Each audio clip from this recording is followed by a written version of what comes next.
I'm from here in Jackson. Wasn't born here originally, but my folks moved here when I was about a month old, and I grew up here. Went to Frost Elementary and Parkside and Jackson High. I started getting into comic books in high school after years of drawing. When I was much younger, I read Calvin and Hobbes and Peanuts and Garfield, anything in the newspaper. I loved newspaper comics when I was a kid. But then when I got back into drawing and comics in high school, I think it was through X-Men and a lot of the Marvel stuff at the time. This would have been around 2002 or 2003. I was reading a lot of X-Men, Hulk,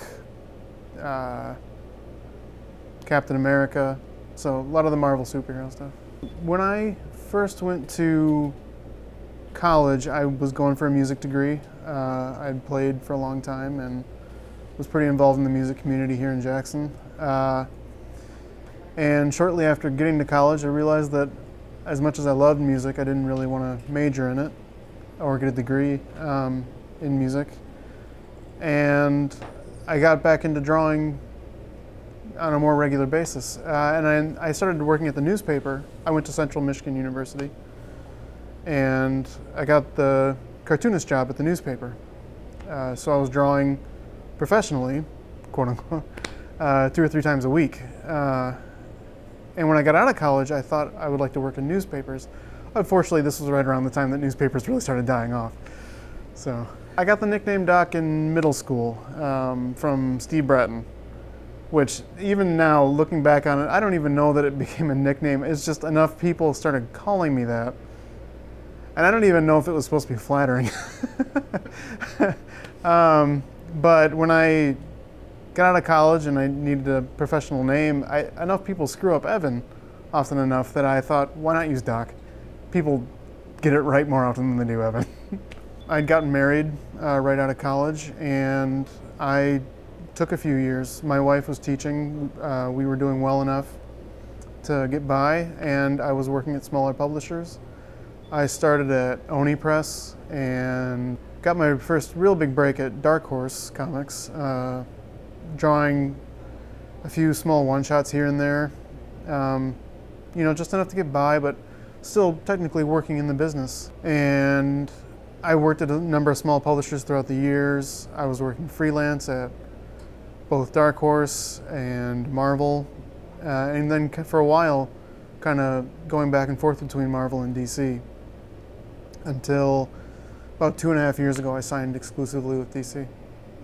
Yeah, these days most of the communication in comics business is done over the internet. Up until about a year ago I lived in Colorado, and when we moved back here to Michigan, you know, my job didn't affect our decision to move because I can work from anywhere. Back in 50 years ago or so, you know, you needed to work in New York or California.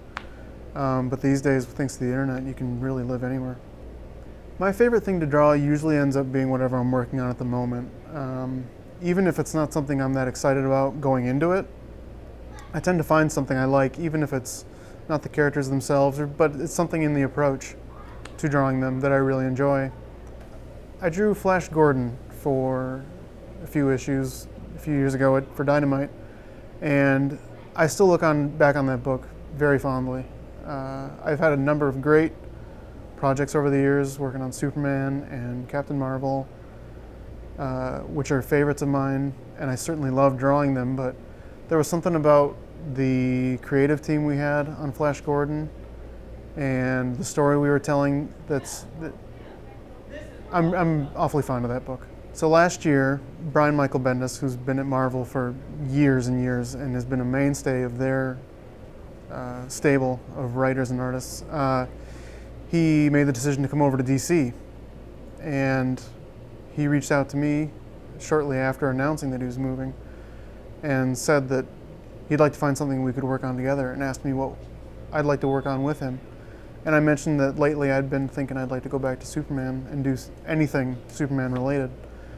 And about a month or two later, I got a call from the editor who said that Brian was going to be taking over Superman and wanted to start off his run with this 6-issue Man of Steel series, and wanted to get a number of other artists he was either friends with or had looked up to or had worked with, or even ones that he hadn't worked with, like me, that he really wanted to. And we're each taking an issue. The purpose of the series is basically to set up what is this new status quo in Clark Kent's life. And kind of, you know, it's like a long-form teaser for what Brian's going to be doing with both Superman and Action Comics going forward in the next few years. I certainly have my days where I can't believe what I get to do, and then there's other days where it's the job. It can very quickly become just like any other job. I mean, I work from home, so that's different than some folks, but no, and I think because it happened gradually. You know, I didn't just start off in comics at DC drawing Superman or what have you. It was over a few years, and I worked hard for it. So I think it's kind of the frog in the frying pan. You know, one day you wake up and, yeah, you're working on Superman, but you've been working toward it, certainly. The way I've come to think about working in comics over the years is that you got to realize the job is a marathon and not a sprint. This can be a tricky job because you think it's all fun and games, and certainly it's a lot of fun, and I wouldn't want to be doing anything else, but there are hard days when you don't feel like drawing but you have to, and that kind of self-discipline can be really tricky to learn, and you can't put off things till the last second and expect to draw an entire book. My advice to younger cartoonists is always to think about trying to draw your own story first. Draw a 20, 22-page story and make sure it's something you actually enjoy doing, because you can enjoy reading comics and being in the community of comics, and you can love drawing and writing and all that stuff and have these pipe dreams about drawing comic books, but until you actually get into it and do the work, you might be surprised that it's not exactly the kind of thing you want to do. But you might also get into it and realize it's the most fun you've ever had, and that it's absolutely what you want to be doing. So my advice is always try and find or come up with, it doesn't have to be anything super important, it doesn't have to be your saga, so to speak, but try and find something that's maybe 20 to 22 pages long and try and draw your own story. Make sure it's something you actually want to be doing day in and day out.